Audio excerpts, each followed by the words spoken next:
Bom dia. Queridas irmãs, queridos irmãos, é com alegria que nós estamos aqui de volta, né? Agora, com essa manhã, como disse o nosso irmão ali, uma manhã tão bela, que nos dá a motivação, que nos alegra, para que possamos, aqui reunidos, trabalharmos um pouco esse tema. O livro dos médiuns e a reunião mediúnica. Nós sabemos da importância de uma reunião mediúnica na casa espírita. Ela não é a parte mais importante, é bom dizermos isso. A parte mais importante do movimento, da codificação, do trabalho, é a parte doutrinária. É a parte da reunião pública, as reuniões de estudos, tudo aquilo que nos remete a reflexões, a entendimento do que é a doutrina espírita, a todo esse processo de libertação das nossas consciências, através exatamente do cabedal de conhecimentos que a doutrina nos transmite.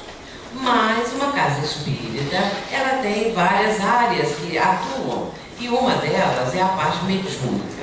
A parte mediúnica, ela é importante porque ela dá uma sustentação às atividades da casa, sustentação vibratória. Porque nós sabemos que na atualidade, mas também na antiguidade acontecia isso, na atualidade nós estamos sendo, assim, vamos dizer, observados, influenciados por espíritos que desejam perturbar o movimento, perturbar o trabalho que as casas realizam, a própria psicosfera do planeta, a psicosfera do nosso estado, do nosso Brasil. Tudo isso traz uma vibração mais negativa. E quando nós realizamos essas tarefas, as tarefas da mediunidade, nós estamos dando uma sustentação vibratória, porque aquelas vibrações perniciosas, as vibrações negativas, elas são canalizadas para o trabalho mediúnico, porque os benfeitores espirituais, eles fazem isso. A equipe espiritual da casa providencia para que possa haver, então, um processo que melhore a psicosfera da casa, também a presença desses espíritos, nossos irmãos, que querem impedir, nossos irmãos desencarnados, que querem impedir os trabalhos. Mas hoje em dia, infelizmente, nós temos irmãos encarnados que também estão, de certa forma, trazendo ideias negativas, certas perseguições, certas incompreensões, digamos assim. Nós entendemos porque cada um está num nível de entendimento. E às vezes destoa uma coisa da outra, uma pessoa ou um movimento ou uma instituição diferente, tem divergências, e assim nem todos têm paciência, tolerância, compreensão, porque nós devemos caminhar unidos, como diz o Dr. Bezerra de Menezes, que separados nós somos apenas pontos de vista, mas quando nós estamos unidos, aí sim, nós formamos um bloco, um trabalho, um movimento, afinal de contas, importantíssimo. Nós vamos falar sobre a importância do livro dos médiuns e a reunião mediúnica. É um trabalho que Kardec apresenta ao trazer para nós essa obra notável que é o livro dos médiuns. Lembrando que antes que Kardec publicasse essa obra, enquanto ele fazia as pesquisas, enquanto ele estava naquela parte experimental que ontem nós falamos, porque Kardec primeiro tinha na reunião mediúnica, na Sociedade Parisiense de Estudos Espíritas, nas reuniões mediúnicas ali aconteciam então situações, depoimentos de espíritos comunicantes, espíritos necessitados, sofredores, todo tipo de espírito que se comunicava. A partir daí ele tirava a teoria, de acordo com o que o espírito estava mencionando, apresentando. E os bons espíritos traziam também notícias do mundo invisível, do mundo espiritual. Então, o trabalho de Kardec foi sensacional, porque até então não havia nenhuma obra que esclarecesse e que mostrasse a classificação das mediunidades, dos tipos de médium, e isso abre para nós um panorama bastante grande. Vamos começar trazendo a obra de Kardec em O Livro dos Médiuns. Nós vamos enfocar o tempo todo, é claro, que esses princípios norteadores da prática mediúnica, para que nós possamos fixar bem isso e que seja para nós uma forma de melhorar os nossos trabalhos mediúnicos, porque, meus irmãos, sempre há o que melhorar. Nós não podemos achar que estagnamos, a reunião está ótima e paramos por aqui. Não, ela vai manter aquilo? Não, ela pode ser aprimorada. Porque os amigos espirituais, a equipe da casa, a equipe espiritual, está sempre programando trabalhos, cada vez com mais, vamos dizer, possibilidade de atender as criaturas. Porque quando a reunião está indo muito bem, ou seja, o grupo dos encarnados é que promove isso. Então, é claro que a equipe espiritual programa tarefas mais profundas, com uma extensão maior de atendimento. É o que nós vamos ver, então, nessa manhã. A obra de Kardec em O Livro dos Médiuns. Kardec vai, na apresentação da obra, dizer que ela vai indicar os meios de desenvolvimento da faculdade mediúnica. Lembrando que até então ninguém sabia disso. Ninguém falava. E se lembrarmos, por exemplo, a Idade Média, ali na Idade Média, houve uma quantidade de médiuns que se faziam ali como, vamos dizer, profetas, adivinhos ou qualquer coisa assim. E quando esses médiuns mencionavam que estavam vendo espírito, recebendo espírito, era levado para a fogueira.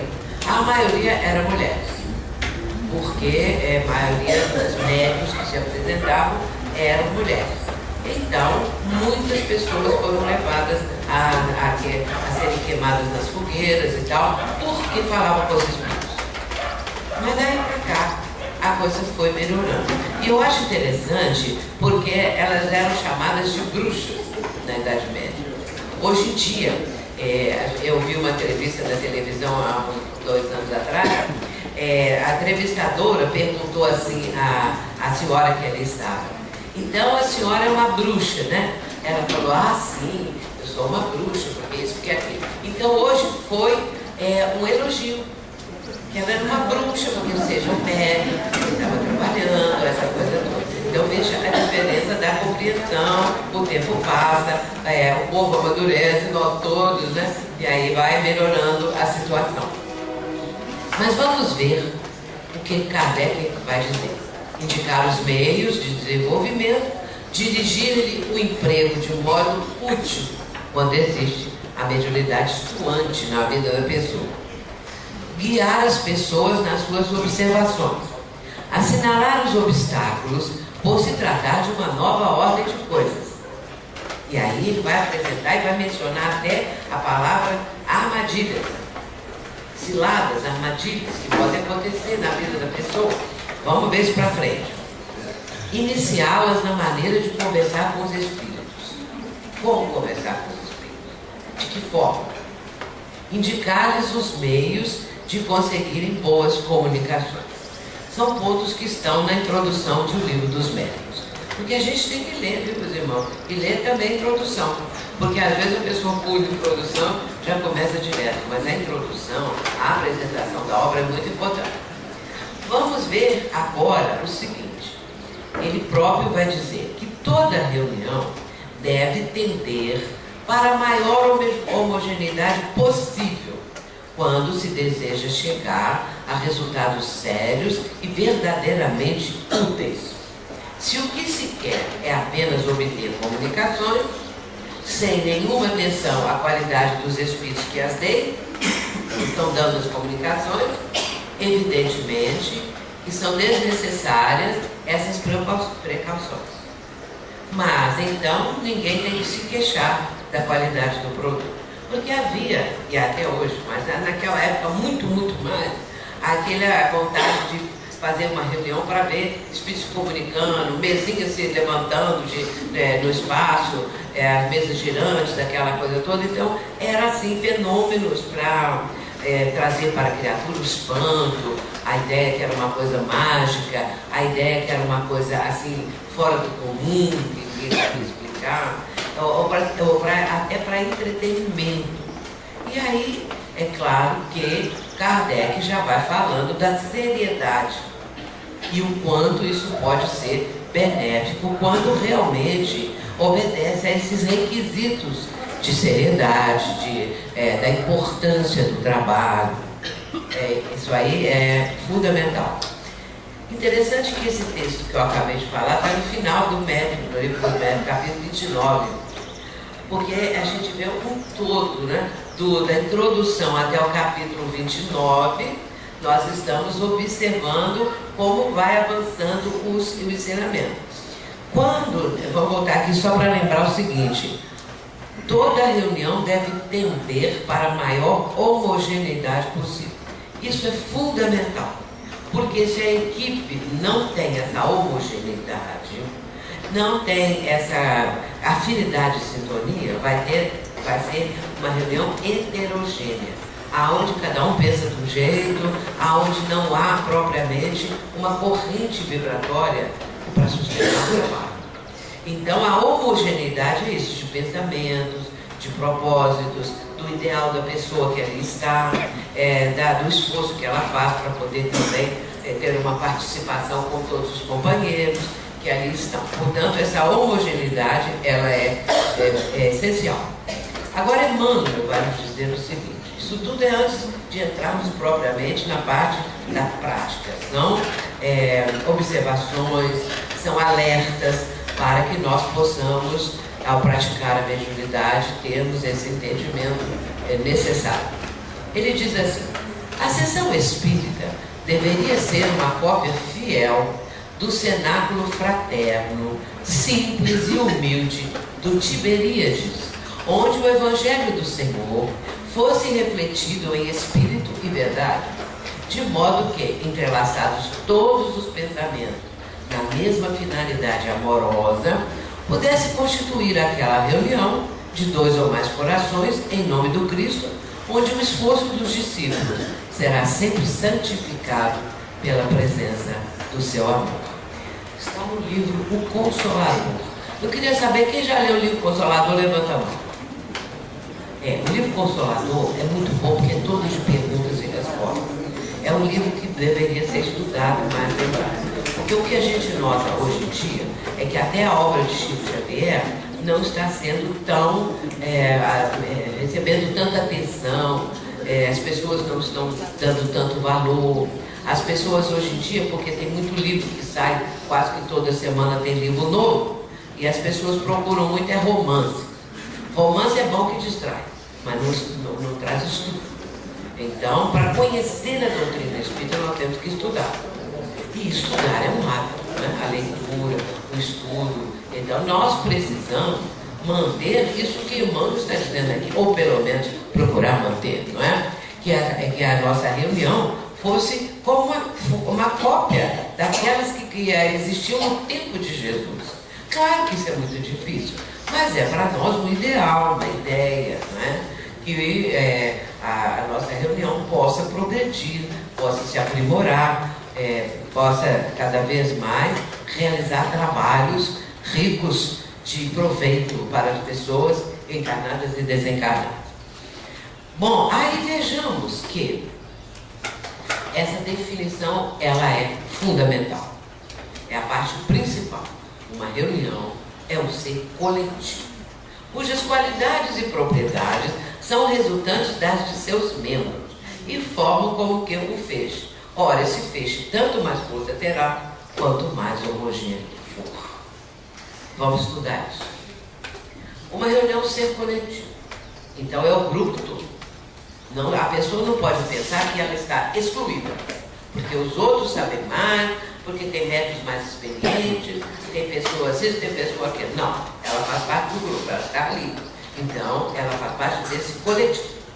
Então, é um grupo que se reúne com o mesmo propósito, com o mesmo ideal, com a mesma faixa de pensamento que deve acontecer para ser homogêneo.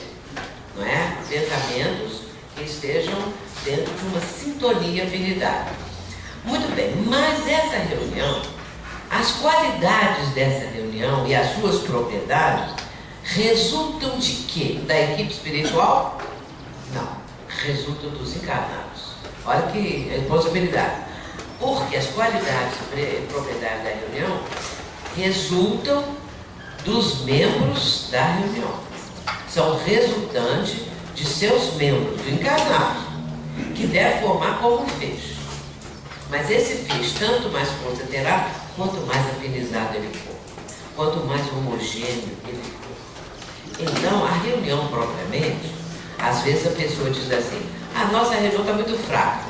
Ou então, a nossa reunião toda semana acontece sempre a mesma coisa. Por quê?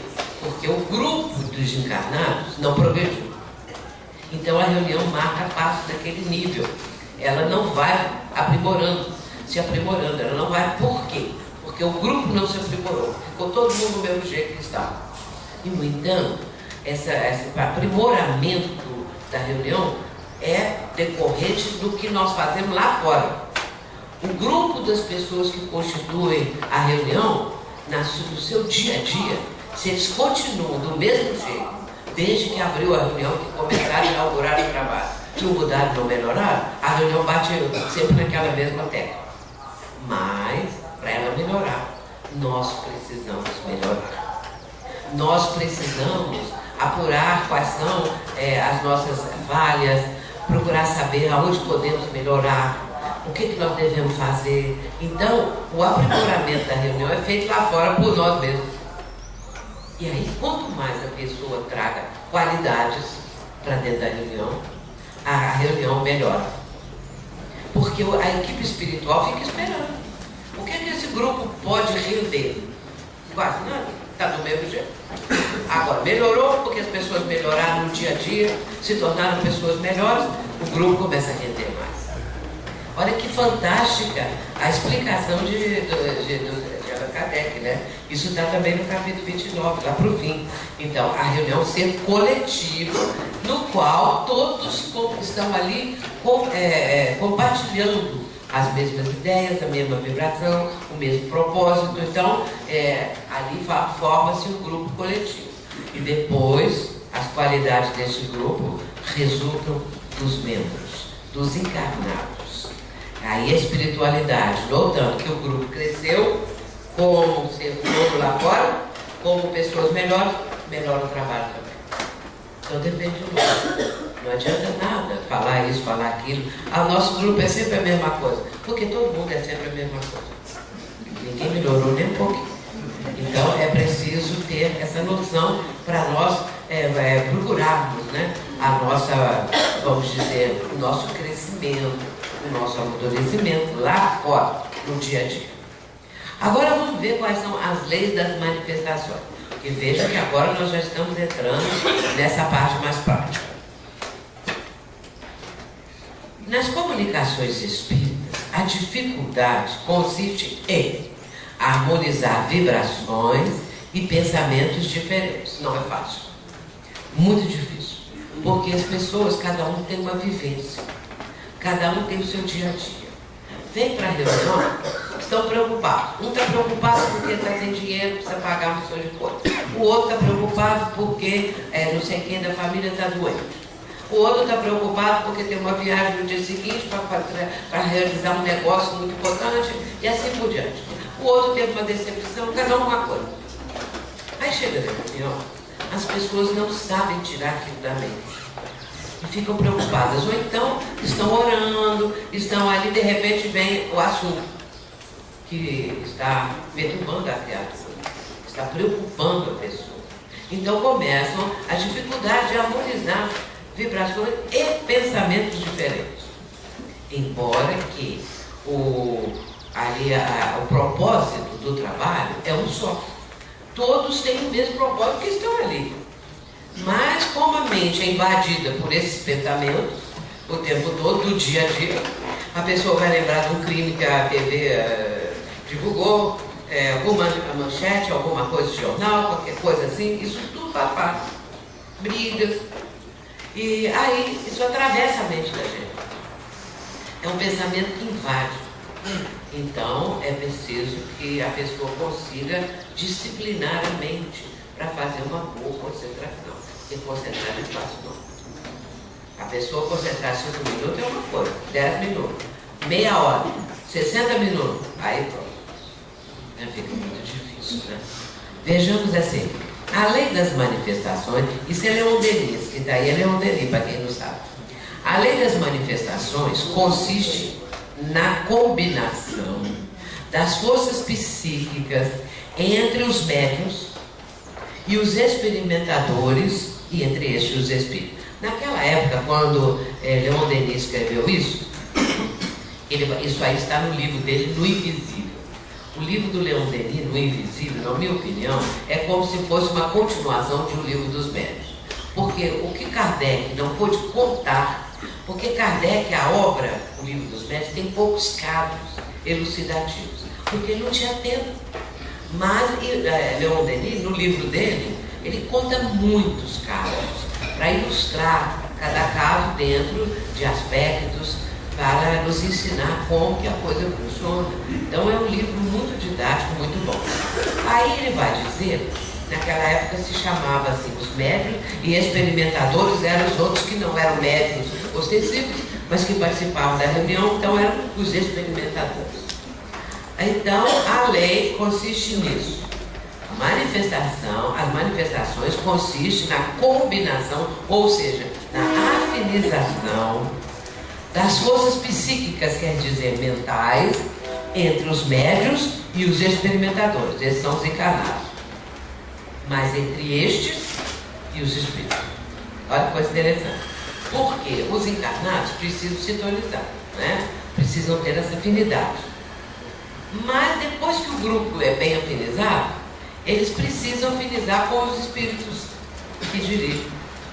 E aí engloba tudo. Forma-se uma grande equipe, a dos encarnados com a dos desencarnados, que estão ali com o mesmo propósito, com o mesmo trabalho, com a mesma sintonia. É aí que é importante, é a lei da manifestação. Na sequência, vejamos quais são as condições essenciais. A equipe, assiduidade e pontualidade. Vamos começar por aqui. Aí, que nós estamos falando desde que começamos. A equipe dos encarnados, né? A equipe dos encarnados é preciso ser também constituída de pessoas que se gostam, que pessoas que têm amizade uma pelas outras, respeito, ética. Porque se o grupo tiver uma pessoa que não gosta da outra, já atrapalha. Porque essa pessoa vai ficar vibrando qualquer coisa que essa outra falar ou fizer, aquela que já não gosta dela vai pensar, mas ela é assim e tal. E ela, por sua vez, vai pensar a mesma coisa, quebrar essa coisa.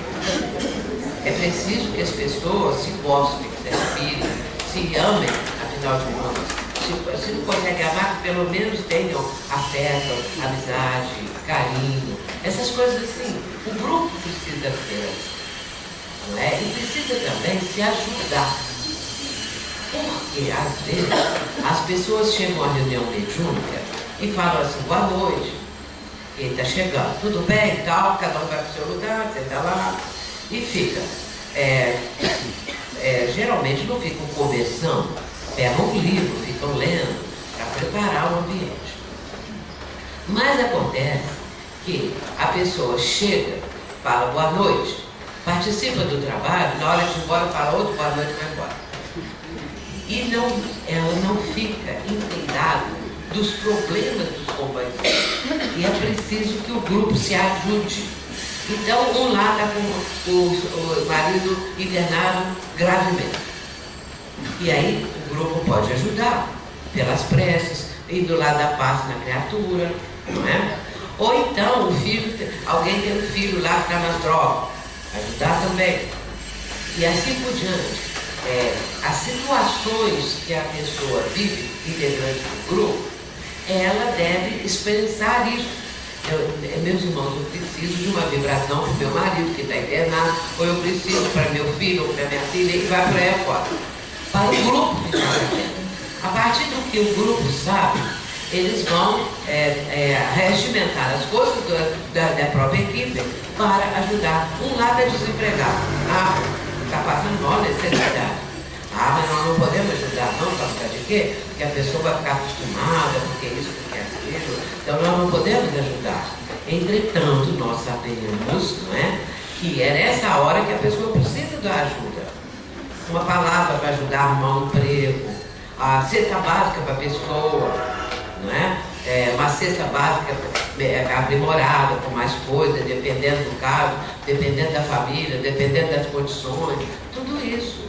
Nos ajudar mutuamente, porque isso vai entrelaçar as vibrações, a amizade, fortalecer. Por isso a equipe precisa ser assim, de pessoas que se conheçam e se estimam e se respeitem. Agora, é preciso ter assiduidade e pontualidade. Mas é difícil.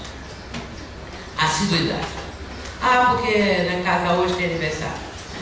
Porque hoje o último capítulo da novela não faz mal faltar, não. Hoje está chovendo muito. Hoje está fazendo frio. Hoje meu filho chorou muito. Hoje isso, hoje aquilo. E a pessoa começa a falta daqui, falta dali e tal. Claro que a pessoa vai viajar, vai ter férias. Isso tudo é natural. Mas começar em um mês a pessoa falha, no outro também, um dia, 2 dias, no fim não tem assiduidade. Quando não tem nada para fazer, mas é importante, ela vai para a reunião. Ou, outro ponto, pontualidade. Vai, mas chega em cima da hora. A porta vai ser fechada às 20 horas. Ela chega às 7h55.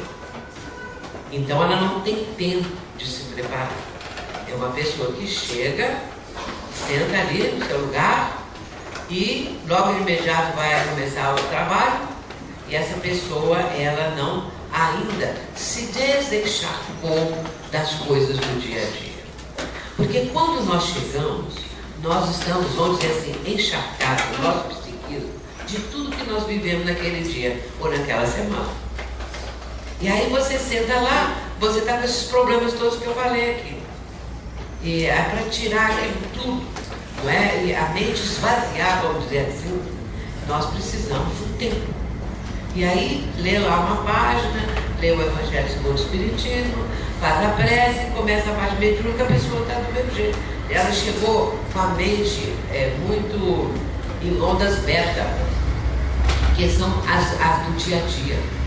Então, nossa mente, nós temos as ondas certa, temos as ondas delta, então, e nós temos essas ondas beta, que são as do dia a dia aceleradas. Nós chegamos e estamos acelerados. Desacelerar é que é a situação. Então é preciso calma, é preciso concentrar, é preciso ler uma página. Por isso tem que chegar cedo.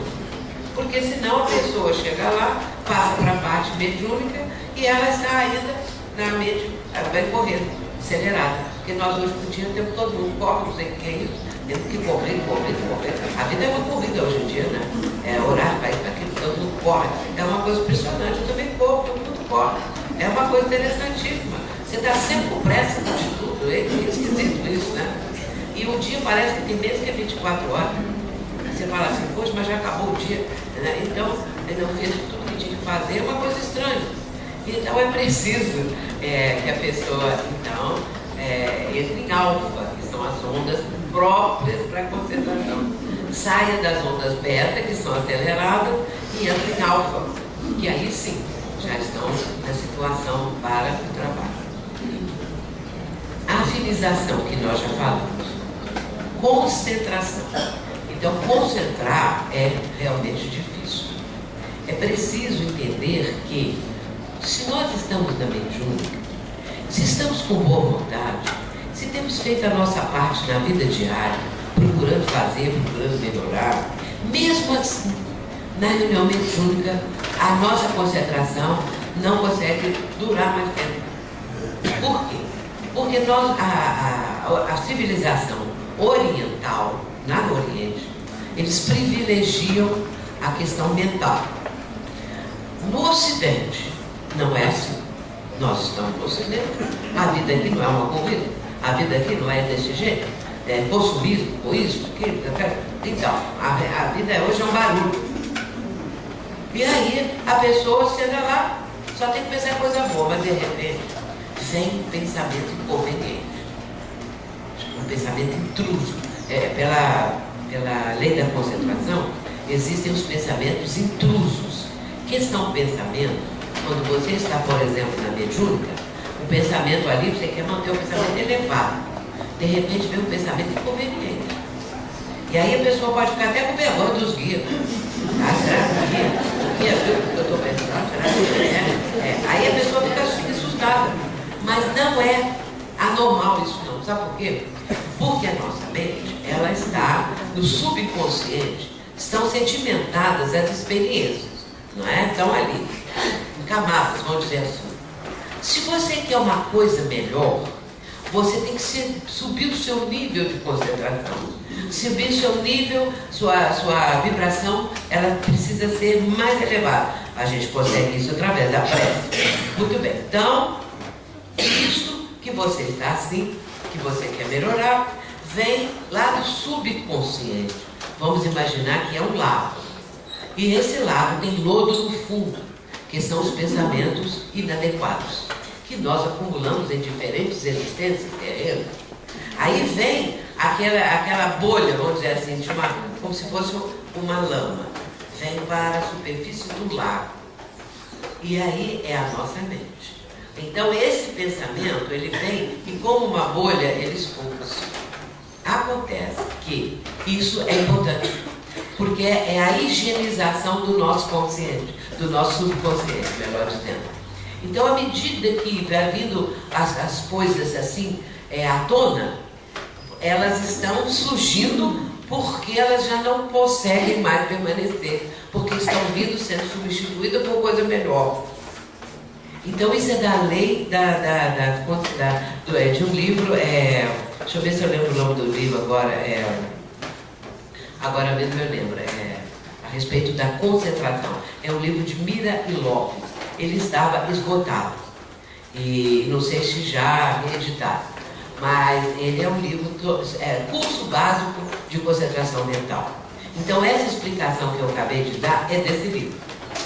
Então, aí, à medida que você pensa coisas boas, positivas, elevadas, aquelas outras que são as negativas, elas vão se dissolvendo, digamos assim. Elas vão sendo substituídas pelas coisas melhores. Então, a pessoa que pensa durante o dia, que tem um propósito na vida, ajudar o próximo, fazer coisas boas, enfim, essa pessoa está substituindo aquela parte negativa que era do passado, ou até mesmo do presente. E aí isso vai melhorando, e vai progredindo, e vai conseguindo. Agora, a pessoa, às vezes, tem dificuldade, porque tanto a gente pensa, durante o dia, às vezes é assim, se acorda maravilhosa, né? Alegre, bem disposta, mas chega meio-dia, 2 horas, 3 horas, você já está triste, já está chorando, já aconteceu alguma coisa e tal. Então, durante o dia, você muda de humor 2 a 3 vezes.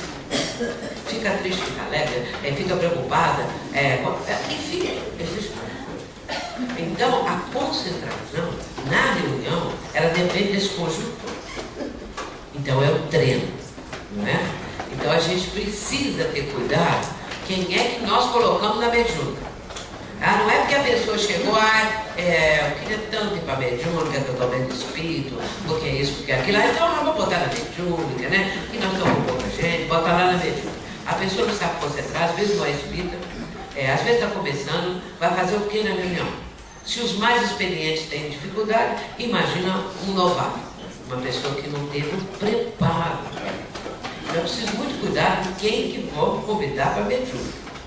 Porque depois que está lá dentro, para tirar é difícil. Eu não vou ter para tirar. Qual cidade? Agora você vai, porque não tem para tirar. O dirigente. Quem vai ter o dirigente? Não é assim, não. Você aí, você é uma pessoa que frequenta, né? Tanto pode ser um homem, quanto pode ser uma mulher. Essa pessoa tem uma experiência, então você vai dirigir um grupo mediúnico. Mas tem experiência da doutrina, do estudo, é diferente de dirigir a mediúnica. Isso importa em muitas coisas que nós vamos falar agora mesmo. Geralmente o dirigente é doutrinador ou esclarecedor também, dialogador, que nome tem. É tudo a mesma coisa. Então, geralmente, quem dirige também vai doutrinar, vai dialogar. Tem o médium, que é o que vai transmitir as comunicações, e aí existem muitas dificuldades, essas todas que nós estamos falando. Mas uma situação que tem que estar presente: amor. Amar este trabalho. Amar a doutrina, né? Amar o Cristo. Então é o amor que nós temos em vários nuances, né? Porque o amor, como toda virtude, como todo sentimento, ele tem várias nuances, né? Então o amor tem umas nuances maravilhosas, desde a fraternidade, a caridade, a tolerância, tudo faz parte do amor nas suas facetas, né? Muito bem, então, mas amar o trabalho. Não é porque a pessoa está ali, porque alguém falou assim, ó, se você não for para a mediúnica, você vai ficar doida. Tem gente que fala isso. Se você sair, você vai piorar muito. A pessoa, ela começa a transmitir para o outro que o único centro espírita que salva a alma é o dela. O nosso centro espírita ele é o melhor de todos. Não vai pôr, não, porque lá vai pôr. Então é a pessoa que quer manter a pessoa ali na casa, né? Então, às vezes, tem esse tipo de explicação, elogio para casa, desmerecendo as outras. E assim a gente tem que ter cuidado, né? Agora, vamos ver a equipe com as suas minúcias. Já falamos quase todas. Agora já na palavra de Kardec. Perfeita comunhão de vistas e sentimentos. Ou seja, o propósito e o sentimento que a pessoa apresenta ali está na sua vibração, não é? Participando da equipe. Cordialidade recíproca entre os membros. Quer dizer, eu falei, afinidade, não é? Estima, essas coisas, fraternidade. Ausência de sentimento contrário à caridade. Temos que ter sempre esse sentimento, porque a caridade, ela também tem várias faces. A caridade, a caridade dá uma esmola, pega 5 e dá o dinheiro, que aí fica livre da pessoa. Ou então, dá uma cesta básica, tá bom. Dá uma agasalho que você não usa mais, tá bom. Mas tem que limpar ele, lavar, se está faltando botão para botar, porque tem gente que leva um trapo qualquer, fala lá que vai dar popó. Então a gente tem que olhar esses aspectos todos para a caridade ser uma caridade caridosa, senão ela não é, né? Muito bem, aí entra uma série de outros aspectos da caridade. Por isso que a bandeira da doutrina é fora da caridade, não há salvação. Mas tem aquela caridade dentro de casa, que às vezes você é caridoso lá fora, dentro de casa a pessoa às vezes é um tirano, a pessoa às vezes é insuportável dentro de casa, fica atormentando a família, quer que cada um seja do jeito que ele quer que a pessoa seja, ou que ela quer que a pessoa seja. Então a gente tem que ter caridade dentro de casa, começar ali, né? Porque não adianta nada você ter caridade na vida lá fora, se você dentro de casa, todo mundo não quer saber de você. Porque você chegou a pessoa que logo acha defeito em tudo, né? Exigência, essas coisas. Desejo de se instruírem e melhorar. Esse desejo não pode morrer, não, gente. Nós temos que manter esse desejo. Nós temos que manter essa vontade, é uma força de vontade de instruir e melhorar, instruir a doutrina. Porque o Espiritismo, ele esclarece o Evangelho do Cristo. E, meus irmãos, uma vida é pequena. Se a pessoa viveu 80, 90 anos, 100 anos, é pequena para conseguirmos aprofundar um pouco nessas duas matérias. O Espiritismo, vou chamá-las assim, né? Espiritismo e Evangelho. E aí nós estamos cada vez mais tentando entender, não é? Aprofundar, compreender melhor a doutrina. O que Jesus quis dizer com essa passagem, com aquela outra, não é? Qual é o ensinamento do Cristo? E aí por diante nós vamos também nos instruindo e melhorando. Recolhimento e silêncios respeitosos, claro, isso nem precisa comentar. União de todos pelo pensamento, é o que acabamos de falar.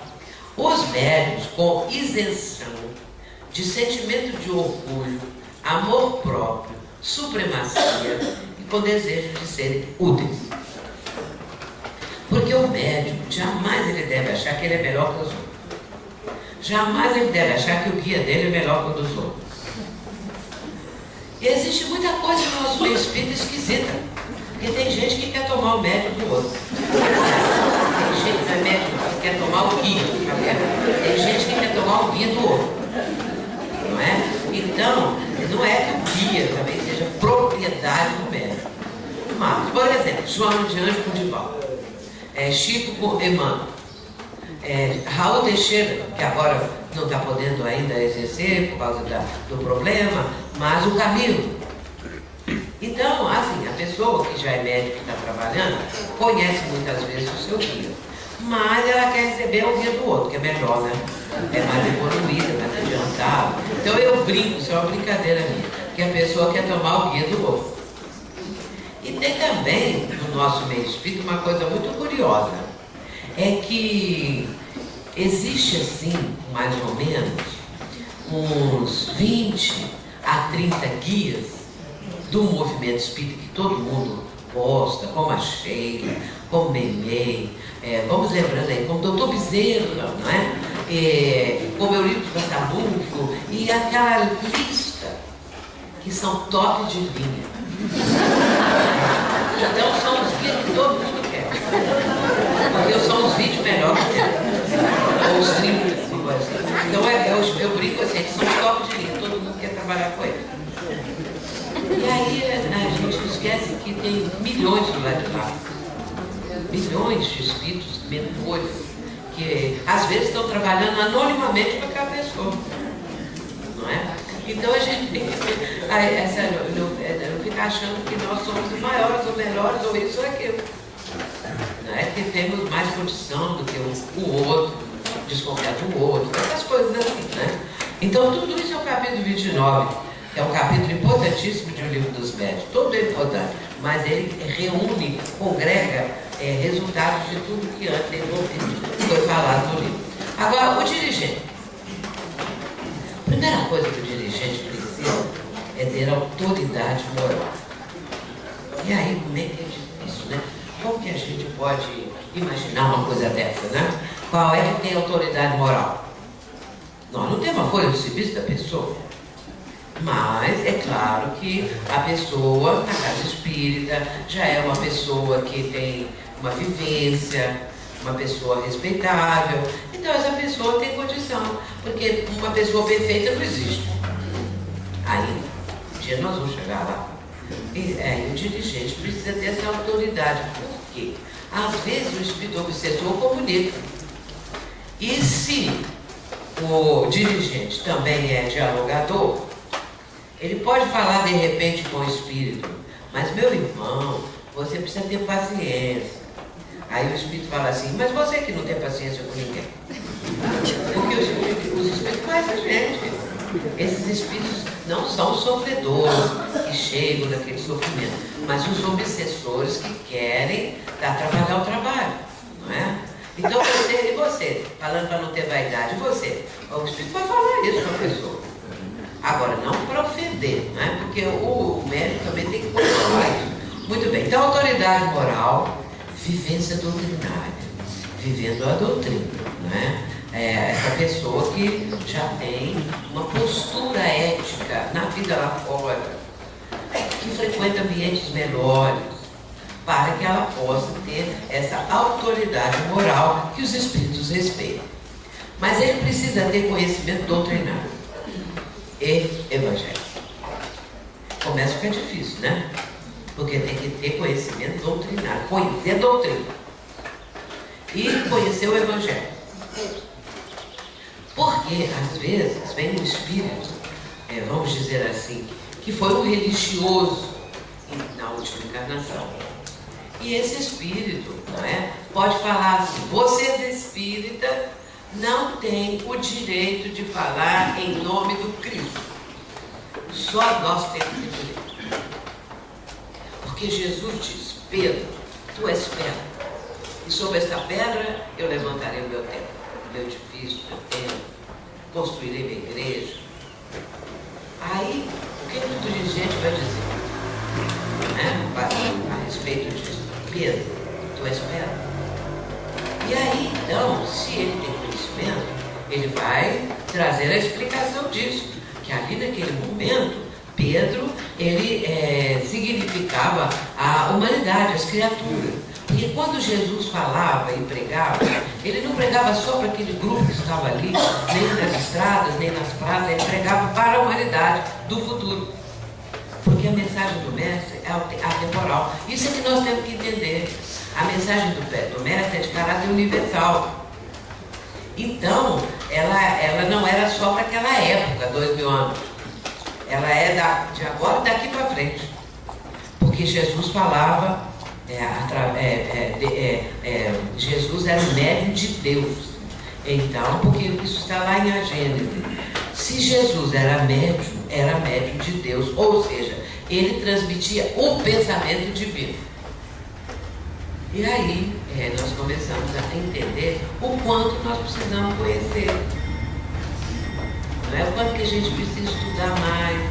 Hoje em dia, nós temos apostilas, especialmente as da FEB, da Federação Espírita Brasileira, que fala uma apostila só de parábolas, explicando as parábolas, uma apostila explicando a parte doutrinária, a outra parte dos discursos do Cristo, e assim por diante. A Terezinha de Oliveira, uma escritora já desencarnada lá de Campinas, escreveu vários livros assim. Livros falando do Evangelho, livros falando das parábolas. Então, a gente lendo esses livros, nós vamos cada vez mais compreendendo o pensamento do Cristo. O que ele queria dizer. Hábito de oração e estudo. Por que está tremendo aqui? É o quê? Ah, sim. Será que é o efeito físico? É o efeito físico do trem. Muito bem. Hábito de estudo e oração. Hábito de orar. Deixa eu fazer assim que está tremendo mesmo. Agora a mesa vai reventar também. Muito bem. Então, a pessoa orar, né? Costumando orar. E também não vamos fazer o Pai Nosso. Pai Nosso que está no céu, santificado não. Aí fala numa velocidade, o que adiantou? Não pensou em nada, não vibrou, não entendeu o que estava falando. Então nós temos que buscar isso, né? E outra coisa também, o estudo. As casas espíritas hoje promovem muitas reuniões de estudo, o que é muito importante. Então, se a pessoa não sabe ou não consegue estudar sozinha em casa, vai fazer parte do grupo de estudos, que é muito bom, é agradável, você está ali com os companheiros, troca de ideias, é uma beleza. Eu faço parte de 2 grupos de estudo até hoje. Consolação comigo, essa minha amiga que veio comigo, né? A Consolação, a gente tem um grupo que é na casa dela há quase 10 anos, né, Consolação? Por que esse grupo não é no Centro Espírita? Porque nós fazemos um grupo, nós temos um grupo de pessoas de diferentes casas espíritas, mas todos somos amigos. Então resolvemos fazer um grupo para estudarmos em conjunto e não vamos para casa espírita nenhuma, porque nós não temos dia para reunir, porque depende das minhas viagens. Então quando eu estou lá, aí a gente pode marcar, no domingo, às 4 horas da tarde. Mas não tem hora de acabar não, às 20 horas nós já estamos lá. E claro que tem um lanche, né, gente? Então é na casa da Consolação. E nós temos um outro grupo na casa de uma outra companheira. Esse outro grupo é para estudar a passagem da vida do Cristo. Nosso propósito é com a apostila da fé. Então é muito, mas é muito. Então todos somos muito amigos, não é? E pessoas que trabalham no centro, outro no outro, um é presidente, outro não é, outro é médico e tal, mas somos amigos. O grupo foi feito com esse propósito. E como não tem dia para reunir, não podia ser no centro espírita, porque senão teríamos que ter aquele critério, né? Então, sendo assim, um grupo no familiar, vamos dizer, é nos domingos que eu estou. Então, e também tem um médico que faz parte, o Kleber, ele também precisa estar. Então, ou eu ou Kleber, para estarmos presentes no estudo, né? E é claro, é dono da casa. Então, meus irmãos, é muito bom. Eu tenho falado desse grupo assim, e há pouco tempo eu falei lá em Mato Grosso, ano passado, ou retrasado, não sei. Aí uma das diretoras falou, Sueli, vou fazer um grupo desse nosso lá. E agora, ano passado, eles fizeram. Já tem agora um grupo de amigos também, desse nível assim. Agora, o que a gente estuda? Não é? Então, nós procuramos uma coisa na parte doutrinária que a gente tem dúvida. Porque vamos estudar esse assunto aqui. Por que Kardec falou isso? Por que Jesus falou aquilo? Então, cada um dá uma opinião, levamos outros livros para fazer a comparação, para apoiar essa coisa toda. Mas agora nós estamos estudando um livro, que é o livro da Joana de Ângeles, cujo título é Dias Gloriosos. Que esse livro ele não é da linha psicológica da Joana, ele é um livro mais científico. Então é um livro muito bom, sabe? E aí nós temos alguns médicos e médicas no nosso grupo, e é bom porque aquela parte mais difícil ali, eles esclarecem a gente, porque tem outro tipo de conhecimento, né? Razoável equilíbrio psíquico e emocional. Claro que o dirigente e todos os integrantes do grupo têm que ter um razoável equilíbrio emocional, psíquico. Porque já pensou, uma vez vi uma coisa assim, não é? O guia lá, aliás, o médium, recebeu lá um guia que falou meia dúzia de palavras lá, mas a pessoa, o que estava ouvindo, não tinha equilíbrio, começou a chorar em altos brados, ficou aquele desequilíbrio, aquela coisa. O outro, por seu lado também, por qualquer coisa, fala assim, como eu estou arrepiado. Estou toda arrepiada. A pessoa, por qualquer coisa, fica toda arrepiada e já, não estou falando que não pode, não, estou falando assim, já começa assim, nossa senhora, tem alguém aqui perto de mim, porque eu estou sentindo que é isso, porque aquilo, já estou arrepiada e não sei o que lá mais. Então a pessoa, ela não tem um equilíbrio emocional. E já começa desse jeito, geralmente, né? Então a gente tem que procurar manter esse equilíbrio. Não adianta. E também, se o obsessor começa a falar alguma coisa que o doutrinador não está gostando, ele pode falar, e vocês que fazem isso? E vocês que são aquilo? Eu vi casos assim. Caso eu acho que falei ontem, não sei se falei hoje agora mesmo, que fala assim, você tem que ter paciência, meu irmão. E você que não tem paciência com a sua família? O Espírito fala, não é? Meu irmão, perdoa se o Espírito está dizendo que quer levar uma pessoa à morte. Então, ele está obsidiando uma pessoa. Aí o doutrinador fala assim, perdoa, meu irmão. Ele vai falar assim, queria ver se fosse você. E sabe o que ele fez comigo? Queimou minha casa, matou minha mulher, me matou, estuprou minha filha. Eu queria ver se fosse você, o que você ia fazer? Aí, o que o doutrinador vai dizer? Meu irmão, eu não sei o que eu vou fazer. Porque nós não perdoamos uma palavra. Quando uma pessoa fala uma palavra que nós não gostamos, que nós achamos que nos ofendeu, nós ficamos com raiva da pessoa imediatamente. Por uma coisa dessa. Agora, um drama desse, é claro que aí o doutrinador vai falar o quê com o espírito, não é? Mas, meu irmão, você sofreu tanto. Nós respeitamos o seu sofrimento, a sua revolta, mas você já notou que você... Porque aí é uma pergunta antes para fazer. Aonde está a sua esposa e sua filha? Não sei. Eu nunca mais encontrei com ela. No mundo espiritual, né? Nunca mais encontrei com ela. Sabe por quê, velho? Porque você, em vez de viver em função do amor, você está vivendo em função do ódio. Porque o tempo todo que você revive aquilo que aconteceu, há mais de 200, 300 anos, você deixa de lado os entes amados, que eles querem se aproximar de você, mas não conseguem, porque você está no ódio.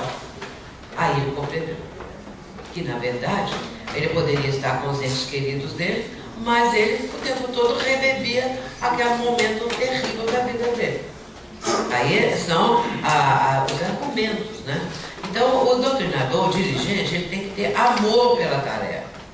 Ele tem que ter esse senso de responsabilidade. Muita responsabilidade, né? Para não ficar faltando, para estar sempre presente, para ajudar o médico que precisa de ajuda, para dar o esclarecimento. Tem que ter uma fé sólida. Não é aquela fé que fala assim, será que é mesmo? Isso não for. Aí teve um que falou assim, não dirigente, mas integrante de grupo, falou assim, Sueli, mas fala essas coisas todas, e se não for?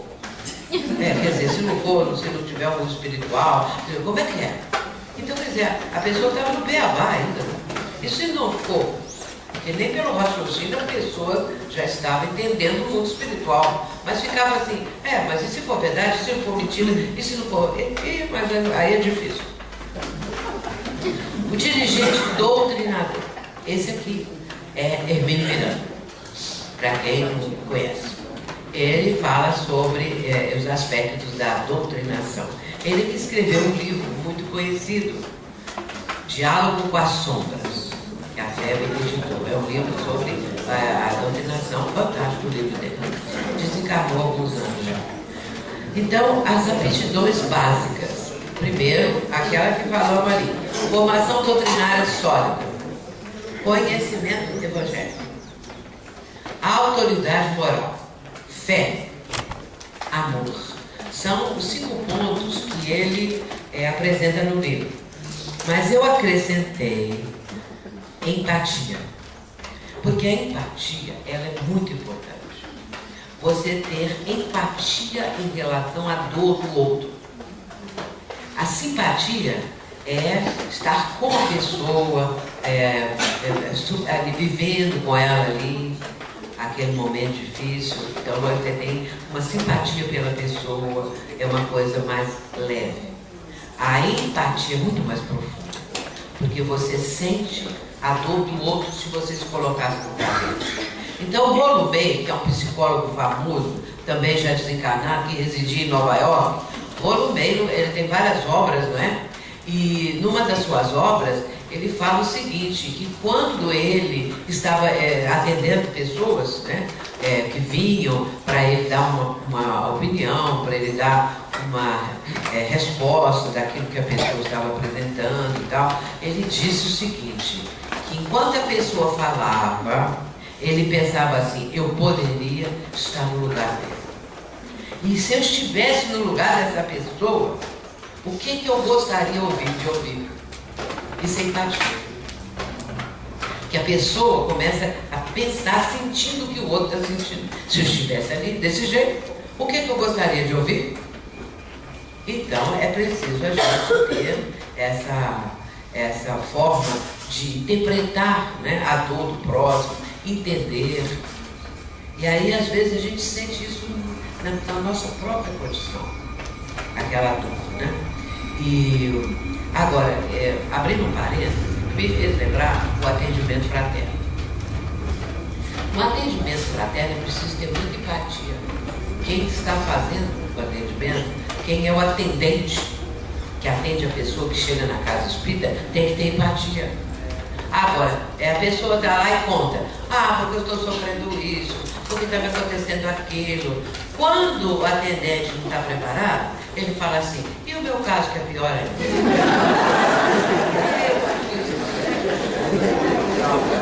Nós temos essa tendência de colocar o nosso caso é pior.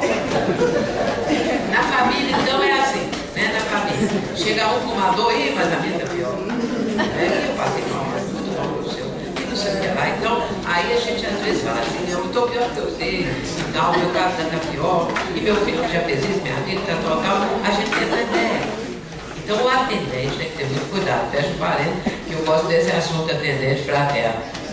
Agora eu coloquei também mais um pouquinho, paciência e humildade. Sueli, Paciência. Hermínio Corrêa de Miranda é um barramancense. Tem uma pessoa lá atrás falando. Hermínio Corrêa de Miranda é um barramancense. Natural de Barra Mansa. Está dizendo que o Hermínio é de Barra Mansa. É cidade de Barra Mansa. Deixa pra lá, né?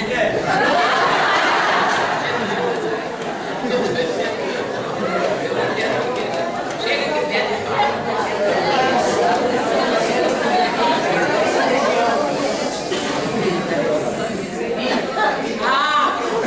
Então muito importante.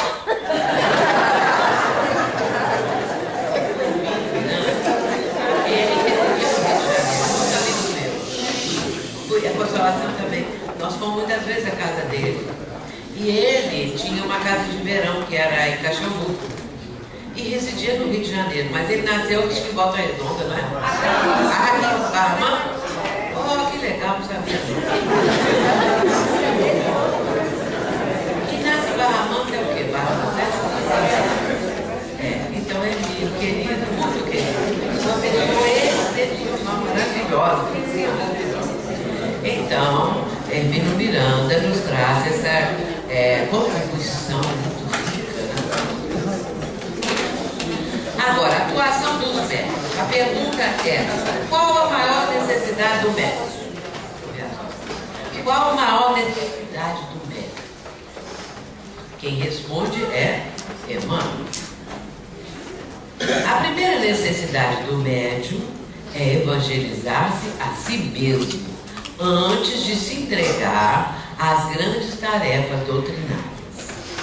Vejamos na sequência. Pois de outro modo poderá esbarrar sempre com o fantasma do personalismo em detrimento da sua missão. É do livro Consolador. Como eu disse, o livro é de perguntas e respostas. As perguntas feitas a Emmanuel, e Chico Xavier era o médico, né? Então Emmanuel dá as respostas. É um livro que nos instrui muito, muito mesmo. Então a primeira coisa é que nós precisamos nos evangelizar, trazer o Evangelho do Cristo para o nosso mundo íntimo, para a nossa vida. Porque para melhorarmos realmente, para aprimorarmos as nossas qualidades, porque nós as temos, elas muitas vezes estão ainda em germe. Algumas qualidades nós desenvolvemos, outras ainda necessitamos desenvolver. E aí, nesse caso, não é? À medida que nós vamos nos penetrando dos ensinamentos de Jesus, em que eles vão passando a fazer parte do nosso mundo íntimo, o que acontece? Nós melhoramos. Porque nós começamos a ter uma certa intimidade com os ensinamentos de Jesus. E isso é muito importante, muito importante. Atenua o sofrimento, suaviza, dá força à pessoa. Porque Jesus, o tempo todo da sua pregação, que foi pequena relativamente, né? 3 anos, não chegou a 4 anos. Dizem que às vezes chegou próximo, mas não sabemos. Mas vamos dizer 3 anos. Ele ensinou esse legado maravilhoso, magistral, que é o Evangelho, que é de caráter universal. E então, à medida que nós enfronhamos nesses conceitos, ensinamentos, exemplos do médico, nós vamos melhorando. E aí, nós vamos vendo a necessidade de melhorar cada vez mais, porque quando nós melhoramos um pouquinho, nós enxergamos um pouco mais adiante. Então, eu preciso melhorar um pouco mais. E assim por diante, porque o progresso é constante. A alma, o espírito, progride incessantemente. Ele pode parar, ele pode estacionar o progresso. Andar para trás, propriamente, não. Porque quando a gente pensa que a pessoa retroagiu, não quer dizer que isso aconteceu, não. A gente é que pensa. Aí fala assim, era uma pessoa tão pacata, de repente, essa pessoa virou um criminoso. Então, deu para trás, deu uma queda. Ele era assim, estava isso dentro dele, não tinha tido ainda ocasião de externar. Mas isso é próprio da pessoa. Então não é uma coisa que de repente a pessoa virou uma fera, virou um criminoso, virou um torturador, porque caiu numa posição inferior. Não, essa pessoa já trazia isso dentro dele, estava controlado, podia até manter controlado, mas por uma circunstância qualquer aquilo vem à tona. E aí a pessoa começa a realizar esses atos e essas situações tão danosas, tão perigosas, né? Muito bem, então evangelizar, procurar conhecer o Evangelho do Cristo. As passagens são realmente maravilhosas quando a gente aprofunda, viu? Vai ficando cada vez melhor. Para que não aconteça o que ele está dizendo aqui. Para a gente não esbarrar no fantasma do personalismo. A pessoa começa a achar que ela é melhor que todos, mais evoluída do que todos. Só aquela que sabe as coisas. Então, esse personalismo também exercido no meio espírita não convém. Não convém que nós estejamos a cultivar esse tipo de coisa. Como é que é a atuação dos médios? Vamos ver. Os médios Eles precisam procurar, porque às vezes para falar que já chegou nesse ponto, né? Procurar ter a mente equilibrada, as emoções sob controle. Esse controle das emoções é muito importante. Porque às vezes o médium recebe lá um espírito que está sofrendo e o médium, por sua vez, dá uma vazão àquele sofrimento e aí chora, grita. Quando o espírito está com raiva, o médium bate, dá murro na mesa, porque ele não controla, ele não tem controle emocional. E aí isso faz parte da educação mediúnica. Que agora há pouco tempo me perguntaram o seguinte, quando o espírito é um espírito muito perturbado, o médium deve exteriorizar isso, que o espírito está xingando. Não seria bom que o médium, agora você vê a ideia, que o médium deixasse que falasse o xingamento, né? A palavra de baixo calão que o espírito está dizendo. Se não seria bom isso para extravasar? É claro que eu respondi que não. O médium educado é a pessoa educada que não fala palavrão. Agora, quando o espírito encontra campo no médium, ele faz uma série de coisas desequilibradas. Ele levanta o médium, joga o médium no chão e fala palavrão e ofende as pessoas. Então isso é educação. A educação controla isso tudo. E controla, então, essas emoções todas. Então a mente do médium se equilibra mais. É até benéfico demais para a pessoa. Né? Ele precisa fazer um silêncio íntimo. O que é esse silêncio íntimo? É na hora da comunicação. O espírito vem e quer dar uma comunicação. Mas a mente do médium está preocupada com muitas outras coisas. Ele está com a mente saturada de pensamentos que não ajudam ali na reunião, naquele momento. E aí o espírito não consegue transmitir a mensagem a contento. Ainda mais se for um espírito amigo, um espírito bom. A mente do médium está muito saturada de coisas do dia a dia, da vida e tudo mais. Então é preciso fazer o silêncio íntimo para que haja o perfeito registro das mensagens e catarse das aflições dos comunicantes.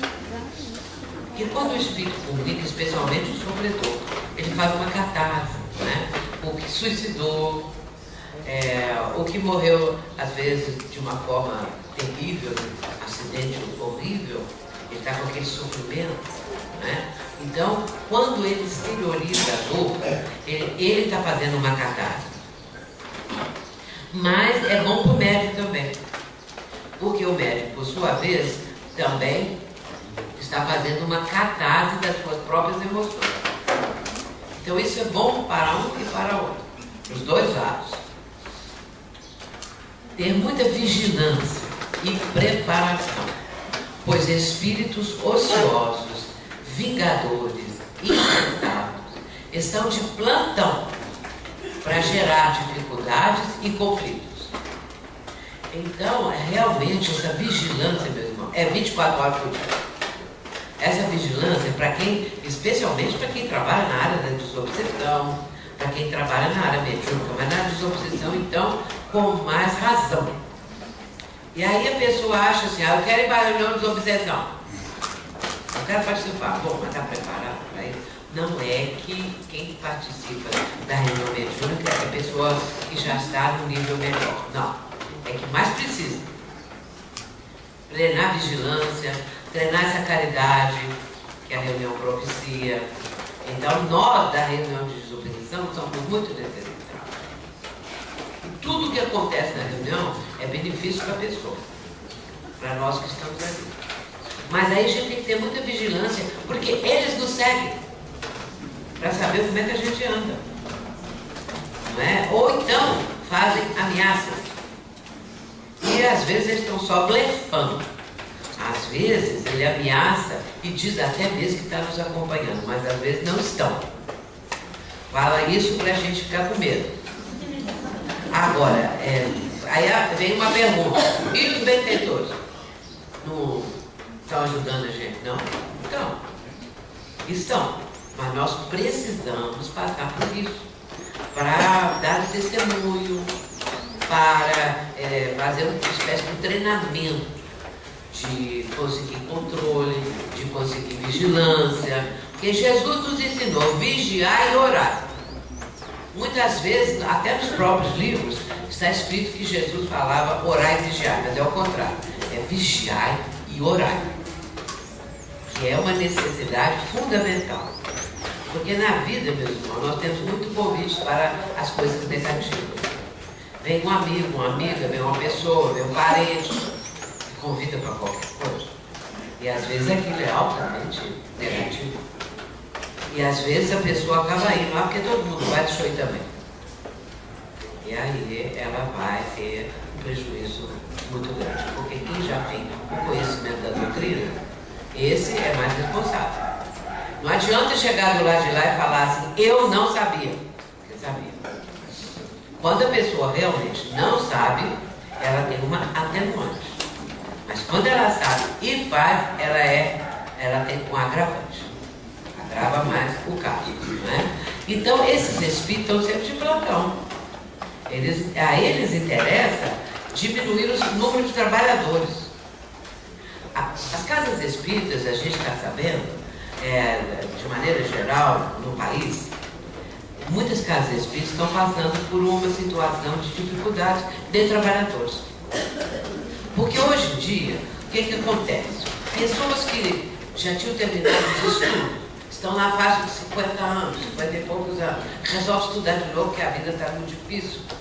Ou resolve arrumar outro emprego, para ver se melhora, ou perdeu o emprego. Então, uma porção de coisa pode acontecer.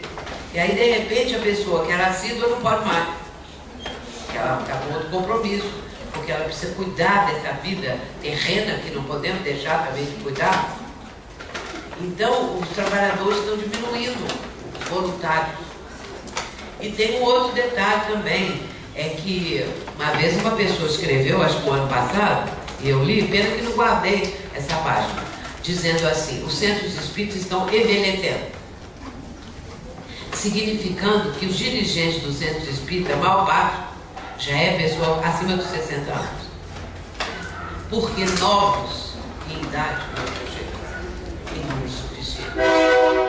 Então, quando chegam os mais novos, eles não pegam o compromisso.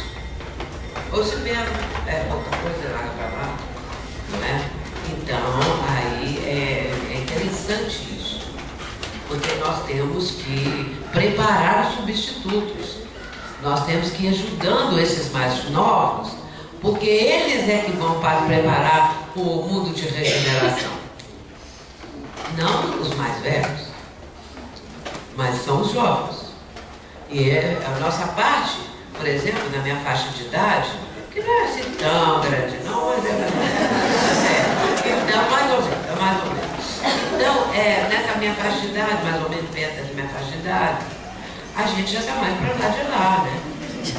E agora, os jovens é que vão construir isso. Mas precisamos estimulá-los, prepará-los, e às vezes nem sempre conseguem, né? Então, aí, nessa parte mediúnica, voltando, na parte mediúnica, nós precisamos vigiar muito por causa disso. Esses espíritos realmente nos querem prejudicar. E há um ponto muito significativo. Quando o espírito obsessor, vamos chamar assim, quando a gente fala obsessor, fala com respeito. Porque tem gente que fala assim, não chama o espírito de obsessor, então eu vou chamar de quê? De perseguidor. Não tem o mesmo peso? Eu deixo a expressão obsessor, eu passo a falar o espírito perseguidor. Como que eu vou dizer qual é o espírito? Tem que falar assim, ou então o espírito mau, ou então o espírito inferior. Não é? Então, esse espírito, o que vai acontecer? Não é? Esse espírito, ele está com um propósito qualquer atrás da pessoa, na vida da pessoa e tudo mais. Então, eles ficam tentando impedir que aquilo aconteça. Eles ficam tentando mudar a ideia da criatura, apresentar outros propósitos.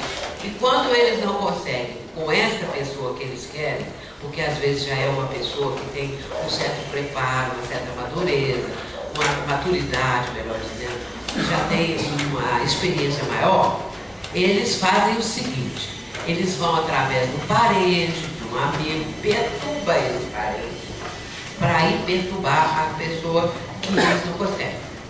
Então a Joana de Anjos fala isso no livro dela, Rumos Libertadores. Ela fala assim que esses obsessores, eles atiram, ela usa essa expressão, pessoas problemas nos que estão trabalhando bem, para impedir que a pessoa vá continuar na tarefa. Então, às vezes, é um parente que fica atasanando, que fica o tempo todo criando problemas, não é? E aí vai criar, às vezes, mal entendido no meio da família, complicação, brigas, para atingir a pessoa. E aí vocês veem como que eles são também argutos, né? Como eles têm estratégias. E nós não podemos achar, nós não podemos subestimar nossos irmãos, achar que eles são menos inteligentes do que nós. Claro que não, né? Aí vem exercício da caridade, estudo contínuo da doutrina espírita e serenidade moral. Tudo isso atrai os espíritos novos. Isso é no livro do Manuel Filomeno de Miranda, cujo título é Responsabilidade Mediúnica. Então, são aspectos da responsabilidade mediúnica que nós, aos poucos, vamos assumindo, vamos conseguindo levar adiante. Quanto mais responsável nós estivermos, melhor o nosso desempenho. Nós vamos fazer agora o intervalo, que falta só 5 minutos ali, né, para 10h30, para continuar daqui a meia hora. Depois eu quero abrir para perguntas. Por que eu estou falando meia hora? Quer dizer, não, é ter um lanche legal.